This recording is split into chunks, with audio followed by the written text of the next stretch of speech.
जय हिंद प्यारे साथियों, प्यारे दोस्तों। आज जो बहुत इम्पोर्टेंट टॉपिक चल रहा है हमारे उत्तर प्रदेश में, शिक्षकों की भर्ती को लेकर के उत्तर प्रदेश गवर्नमेंट बहुत ज़्यादा अच्छी तो नहीं रही है ना? शुरू से ही देखा जाए, लेकिन फिर भी इस साल उन्होंने 2-3 वैकेंसीज़ निकाल दी हैं, इसलिए मान सकते हैं कि कुछ वो कर रहे हैं। लेकिन इनके काम इतने अच्छे नहीं हैं, है ना? कभी ये कुछ नियम चेंज कर देते हैं, कभी आयु सीमा, कभी कुछ। इसी को लेकर के बीएड एलिजिबिलिटी को लेकर के विवाद फिर उठ गया है। Uttar Pradesh GIC vacancy, UP GIC vacancy, UP GIC vacancy, इसमें इन्होंने नॉन बीएड वालों को मौका ही नहीं दिया है।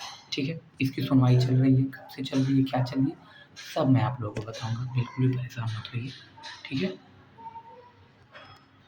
आप लोग आगे देखे रहिए। ये केस ट्रांसफ़र हो गया। कुछ लोग जैसे लालता प्रसाद और 33 लोग मिल कर के स्टेट ऑफ यूपी और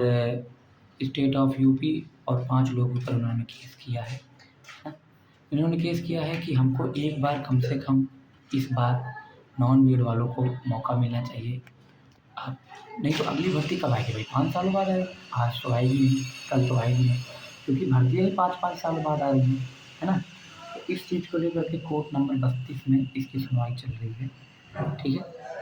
और ऑनरेबल चंद्रधरधारी सिंह जी जज जो है वो देख रहे हैं। ये सारा का सारा इशू है। मैं किसी न्यूज़ कटिंग या फिर यहाँ से कहीं से बात नहीं कर रहा हूँ। मैं सीधे जो है हाई कोर्ट के वेबसाइट से जो है उसका जो जजमेंट है वहाँ से मैं बात कर रहा हूँ, ठीक है? तो ये सारे इशू थे, इशू के बारे में यहाँ पे लिखा गया है, ये सब इशू है।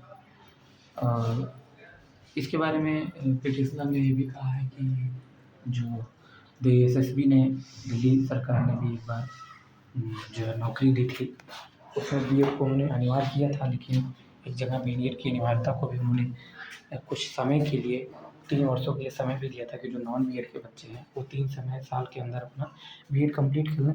इस बारे में भी बात की थी। तो ये जो है, जो आप देख सकते हैं,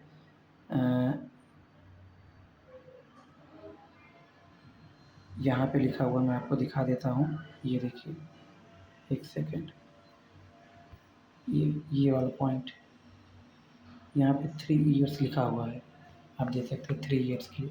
तो ये सारी चीज़ें हैं जो कि करना चाहिए। अभी जो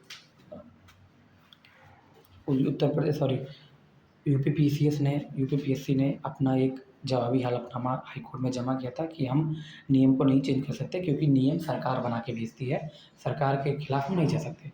तो हाई कोर्ट ने सरकार से ही इसका जवाबदेही मांग लिया है, ठीक है, कि सरकार अपनी जवाबदेही दे। तो इसके संबंध में ये सारी चीज़ें चल रही थी।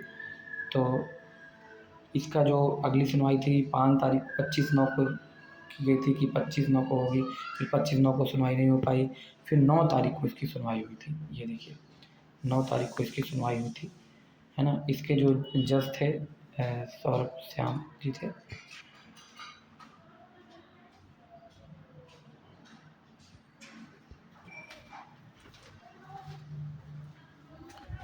और अगर मैं बात करूँ तो आगे ये 9 अक्टूबर की सुनवाई हुई थी, यहाँ पे देख सकते हैं आप। और अगला जो डेट है दोस्तों, वो डेट उन्होंने बढ़ा दी है। उन्होंने कह दिया है कि अगली डेट 28 अक्टूबर को अगली सुनवाई होगी, क्योंकि बीच में कई सारी छुट्टियाँ भी पड़ जा रही हैं, जो है दीपावली की छुट्टियाँ पड़ जा रही हैं, है ना? तो इसलिए मुझे लगता है कि ये डेट काफ़ी आगे बढ़ चुकी है। लेकिन कहीं न कहीं इस चीज़ की उम्मीद दिख रही है कि नॉन बीएड वालों को मौका मिल सकता है, नॉन बीएड वालों को मौका मिल सकता है कि उनको भी यूपी जीआईसी में इस बार पेपर देने को मिले, और मिलना भी चाहिए, क्योंकि मैं तो भाई इस चीज़ के पूरी हक़ में हूँ। आप किसी भी नियम को इस तरीके से अचानक लागू नहीं कर सकते, ना ही लगा सकते हैं। उसके लिए प्रॉपर समय देना चाहिए। जिसका एक है बहुत अच्छा एग्ज़ाम्पल दिल्ली सरकार है। उसने जो है नियम बदलने से पहले एक मौका दिया बच्चों को। मौका दिया कि आप 3 साल के अंदर कर लो। उसके बाद उन्होंने नियम बदल दिए, है ना? तो इस तरीके से कुछ नियम बदले।